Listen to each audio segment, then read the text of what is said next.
Aqui na página 46, a gente pode perceber o aumento da população e a má distribuição de renda, que gera desigualdade social.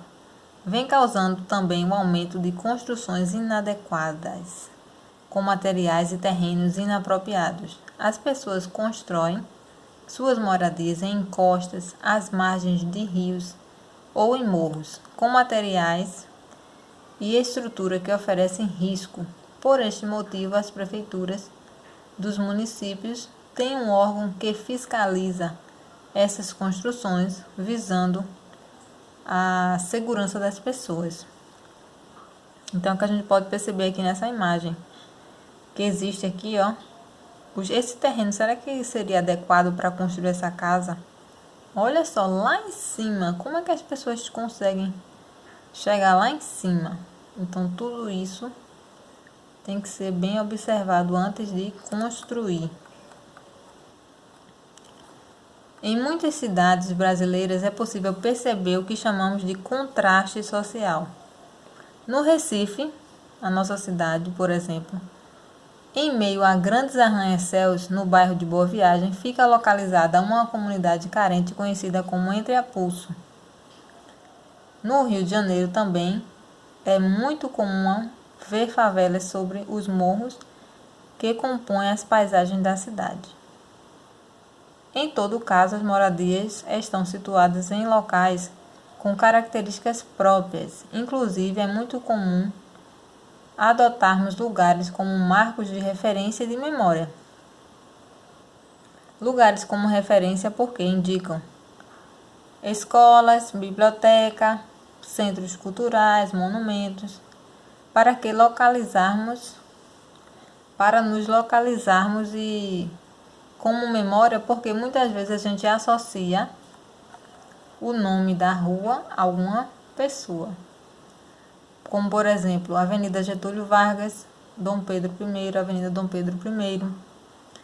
Então, por isso que é importante conhecer a história para saber como foi feita essa homenagem através dos nomes. Seguindo as moradias indígenas, como a gente viu no slide, né, os indígenas têm uma forma de organização social bem diferente da que nós costumamos ver nas grandes cidades. Geralmente as aldeias, todas as atividades são voltadas ao coletivo, eles fazem tudo junto, cada um faz uma etapa, mas fazem assim coletivamente, dividindo as tarefas. Então as casas são chamadas de ocas e abrigam dezenas de famílias indígenas. E a moradia dos quilombos,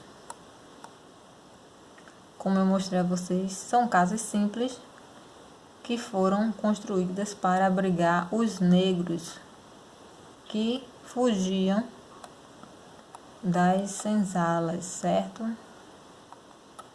E aqui as moradias urbanas, que é o que a gente mais conhece, né? Porque nós moramos na área urbana.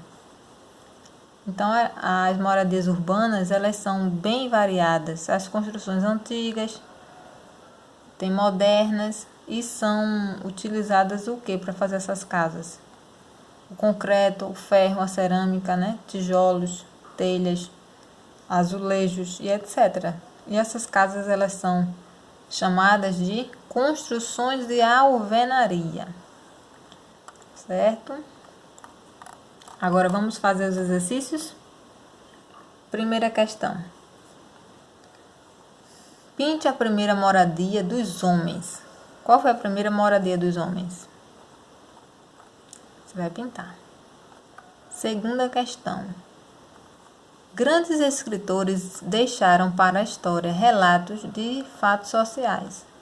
É o caso de Gilberto Freire em sua obra Casa Grande e Senzala. Neste livro é que um dos mais importantes da literatura brasileira. O autor analisa a contribuição dos negros e dos indígenas para a história do Brasil. O título do livro podemos perceber dois tipos de moradias muito comuns na época da escravidão. Pesquise, identifique e relacione as moradias das pessoas que moravam nelas. Então, aqui está a capa do livro. Os dois nomes de tipos de moradias é Casa Grande e Senzala. Então, você vai pesquisar. Esse tipo de moradia é chamado Casa Grande e o tipo de moradia é chamado Senzala. E quem morava nelas? Aí você vai escrever aqui, tá certo? Terceira questão.